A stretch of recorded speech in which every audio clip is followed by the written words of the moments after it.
Curfew ও আইন শৃঙ্খলার সার্বিক পরিস্থিতি নিয়ে জানাতে রাজধানী মহাখালী থেকে আমাদের সাথে যোগ দিচ্ছেন আমাদের সহকর্মী আলামিন হক অহন। অহন, আপনি তো সকাল থেকে রাজধানী বিভিন্ন এলাকা ঘুরে দেখছেন। এর আগে আমরা কারফিউ শিথিলের সময় দেখেছি সড়কে বেশ যানজট থাকে, গণপরিবহনের সংখ্যা কম থাকে। আজকে আপনি পরিস্থিতি কেমন দেখছেন?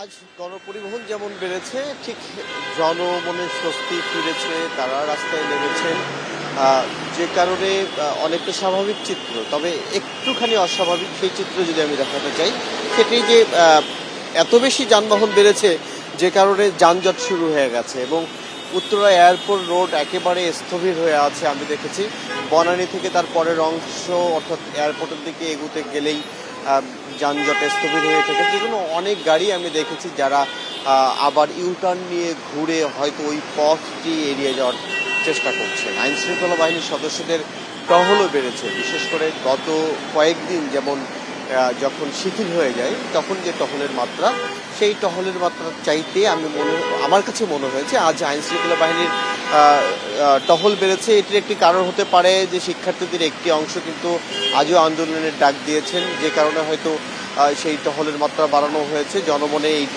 এই বিষয়টি নিয়ে এখনো অস্বস্তি রয়েছে। অনেকে জানতে চাচ্ছিলেন কোথায় কি হচ্ছে, গণমাধ্যম কর্মীদের কাছে এসে জানতে যাওয়ার চেষ্টা করছিলেন কোথাও আন্দোলনে শিক্ষার্থীরা নেমেছেন কিনা। ব্যক্তিগত গাড়ি নিয়ে যারা বেড়েছেন তাদের কপালে চিন্তার ভাঁজ, তারা যত দ্রুত গন্তব্যস্থলে যাওয়া যায় সেই বিষয়টি দেখার চেষ্টা করছিলেন। আমি যেমনটি বলছিলাম, যানজট বাড়ার অন্য একটি প্রধান কারণ এক্সপ্রেসওয়ে, যে ঢাকায় লিমিটেড এক্সপ্রেসওয়েটি তো বন্ধ রয়েছে।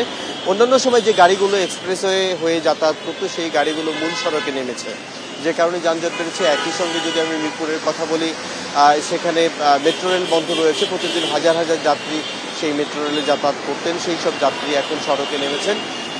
অতিরিক্ত চাপ সামলাতে হচ্ছে গণপরিবহনগুলো। যখন মেট্রো রেল চালু হয় সেই গণপরিবহনগুলো অন্য রুটে চলে গেছে, কোনো কোনো ডাম্পিংয়েও দেওয়া হয়, যে কারণে এই পরিস্থিতিতে গণপরিবহনগুলো কিন্তু প্রস্তুত ছিল না এত বেশি সংখ্যক যাত্রীর চাপ সামলানোর জন্য, যে কারণে মিরপুর 2-এর কথাও আমরা এক সহকর্মীর মাধ্যমে শুনতে পারলাম, সেখানেও কিন্তু যানজট শুরু হয়ে গেছে এবং স্থবির জনজীবন বলা যায়। এই কারণেই সড়কে যখন নামছেন মানুষের গতি মন্থর হয়ে যাচ্ছে, যে কারণেই মানুষ বলছিলেন যত দ্রুত এই স্থবির অবস্থার পরিবর্তন ঘটে ততই ভালো। আমি যেমনটি বলছিলাম, জনজীবন স্বাভাবিক হয়েছে, হ্যাঁ স্বাভাবিক হয়েছে বটে। যখনই মানুষ রাস্তায় নামছেন তখনই কিন্তু অস্বস্তিতে পড়ছেন, বিশেষ করে এই যানজটের কারণে নাকাল হচ্ছে নগরবাসী। রাজধানী মহাখালী থেকে জানাচ্ছিলেন আমাদের সহকর্মী আলামিন হক অহন।